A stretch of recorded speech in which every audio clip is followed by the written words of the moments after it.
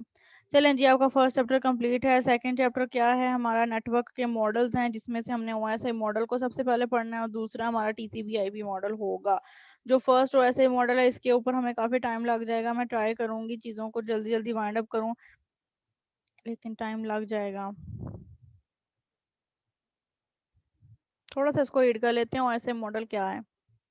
اچھا، یہ چیز یاد رکھنی ہے، آئی ایس او ایک آرگنائزیشن ہے اور او ایس آئی جو ہے وہ ایک ماڈل ہے. آئی ایس او جو بھی ہم اوپر دیکھ بھی رہے تھے، جو سٹینڈرڈز کو پروو کرنے والی ایک آرگنائزیشن ہے، اس کو کہتے ہیں انٹرنیشنل سٹینڈرڈ آرگنائزیشن. اور ہمارا یہ جو ماڈل ہے یہ او ایس آئی ہے. او ایس آئی ماڈل سے مراد ہے جی اوپن سسٹم انٹر کنیکشن. ٹھیک ہے. The purpose of the OSI model is to show how to facilitate communication between different systems without requiring changes to the logic of the underlying hardware and software. ٹھیک ہے، یہ شاید میں نے آپ کو سٹارٹ میں بتایا بھی تھا کہ او ایس آئی کو اوپن سسٹم انٹر کنیکشن کیوں کہتے ہیں، کیونکہ یہ ڈفرنٹ سسٹمز کی کمیونیکیشن کو پاسبل بناتا ہے. اگر وہ سسٹمز ان لیئرز کو فالو کرتے ہیں، ان کے سٹینڈرڈز کو فالو کرتے ہیں، تو وہ آپس میں انٹر آپریبل ہو جاتے ہیں، وہ آپس میں کمیونیکیشن پرفارم کر سکتے ہیں. یہ ایک لیئرڈ فریم ورک ہے. ٹھیک ہے. اور اس میں تمام جو سے ہیں وہ network system that allow communication between all types of computer system. ہر طرح کے کمپیوٹر سسٹمز کو جو ہے یہ اس قابل بناتا ہے کہ وہ آپس میں کمیونیکیشن کر سکیں. ہر لیئر کا اپنا کام ہے اور اس کو ہم ڈیٹیل سے دیکھیں گے. یہ لیئرز کے نام آپ نے یاد کر لینے ہیں بیٹا. اس کے ساتھ یہ ون شان کچھ نہیں ہے، یہ 1 2 3 4 5 6 7 ہے. ٹھیک ہے. سب سے پہلی layer physical data link network transport session presentation application. اس کو یاد کرنے کے ہمارے پاس جو ہے وہ فارمولے وغیرہ اور پتہ نہیں کیا کیا کچھ ہوتا ہے، پر میں اس کو کس طریقے سے یاد رکھتی ہوں. آپ صرف اس کو جو ہے نا ایسے یاد رکھ لیں، P A P S T N D P. اگر آپ اس کو 10 دفعہ اس طریقے سے اس فلو کے ساتھ بولیں گے نا، A P S T N D P, A P S T N D P, تو یہ آپ کو آٹومیٹکلی رٹ جانا ہے. اس سے پہلے کہ ہم اس کا کوئی پورا ایک جملہ بنائیں اور پھر اس جملے میں دیکھتے رہیں کہ پہلا اس کا ورڈ کیا ہے، میں اس چیز کو نہیں دیکھتی. آپ اس کو سمپلی فلو کے ساتھ یاد رکھ لیں، A P S T N D P, اور یہ آپ کو کبھی بھی نہیں بھولیں گے پھر. ٹھیک ہے. A for application, P for presentation, S for session, T for transport. N D P کیا ہے؟ نیٹورک ڈیٹا لنک اور فزیکل لیئر. اور اگر اور یہ آپ نے یاد رکھنا ہے کہ فزیکل جو ہے وہ پہلی ہے اور اپلیکیشن جو ہے وہ 7 ہے. اب اس کو یاد کرنے کا مزید طریقہ ہم جب اس کو ڈیٹیل سے پڑھیں گے نا تو بھی میں آپ کو بتا دوں گی. اور چلیں اب میں اس کو مزید نہیں ڈسکس کروں گی کیونکہ پھر وہ فلو نہیں بنے گا اس کا. ابھی تک کے لیے اتنا ہی. جتنا بھی ہم نے چیپٹر نمبر 1 پڑھا ہے اس کو اچھے طریقے سے دیکھیں، اس میں کوئی کوشچن ہے تو پوچھیں اور اس کو تیار رکھیں. نیٹورکس کا کے حوالے سے جو آپ کے کوسچنز آپ کے مائنڈ میں ریز ہوتے ہیں تو ان کے بارے میں بھی آپ جو ہے وہ پوچھ سکتے ہیں. اور اس سبجیکٹ کو پڑھنے کا آپ کو فائدہ ہونا چاہیے، آپ کو پتہ ہونا چاہیے کہ نیٹ ورکنگ کیسے ہوتی ہے اور آپ کس طریقے سے اپنی ڈیوائسز کے اوپر انٹرنیٹ کو چلاتے ہیں.